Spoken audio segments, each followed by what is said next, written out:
देखिए, जो पुलिस को सूचना मिली है उसके आधार पर लुधियानी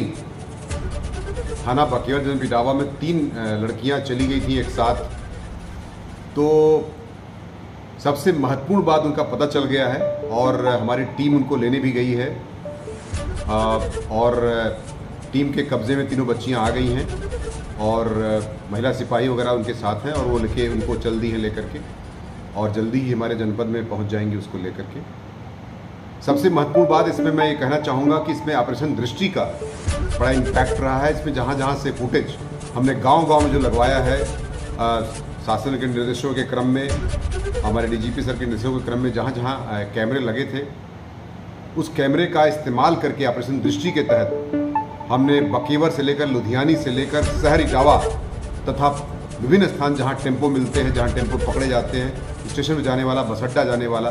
कम से कम 50 से 60 कैमरे हमने इसमें छाने हैं, जिसके आधार पर, इस फिल्ट्रेशन के आधार पर हमें ये सूचना मिली थी और कहाँ पर किस गंतव्य को जाकर के उन्होंने उसको किसी साधन को पकड़ा है जाने के लिए, इससे सूचना मिल गई थी, जिसके आधार पर ये पूरा डेवलपमेंट हुआ है। तथा इसमें थोड़ा हमारा जो साइबर और जो हमारा एसओजी का सिस्टम होता है सर्विलांस का, उसका भी इस्तेमाल किया गया है और इसमें ऑपरेशन दृष्टि का बहुत ही महत्वपूर्ण इसमें योगदान होते हुए हमें लड़कियों को बरामद करने में सफलता प्राप्त हुई है। इस प्रकार से 3 लड़कियां जो गायब हुई थी 3 दिन पहले, उनको बरामद कर लिया गया है और हमारी टीम जल्दी ही उसको लेकर के अपने जनपद इटावा वापस आ रही है। कहाँ तक पहुँची थी इटावा से निकल करके ये लड़कियाँ, क्या रास्ता रूट रहा है इनका और कहाँ मिलेंगे?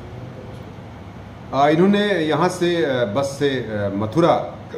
गई थी और मथुरा से फिर उन्होंने ट्रेन पकड़ लिया था और फिर वो अपने गंतव्य को सही बात तो ये है कि बिना उद्देश्य के ये टहल रही थी, इनके पास पैसा था कुछ और हमारे सूचनाओं के आधार पर ऑपरेशन दृष्टि के सहयोग से हमने इनको बरामद कर लिया है तथा हम जनपद को इनको वापस ला रहे हैं।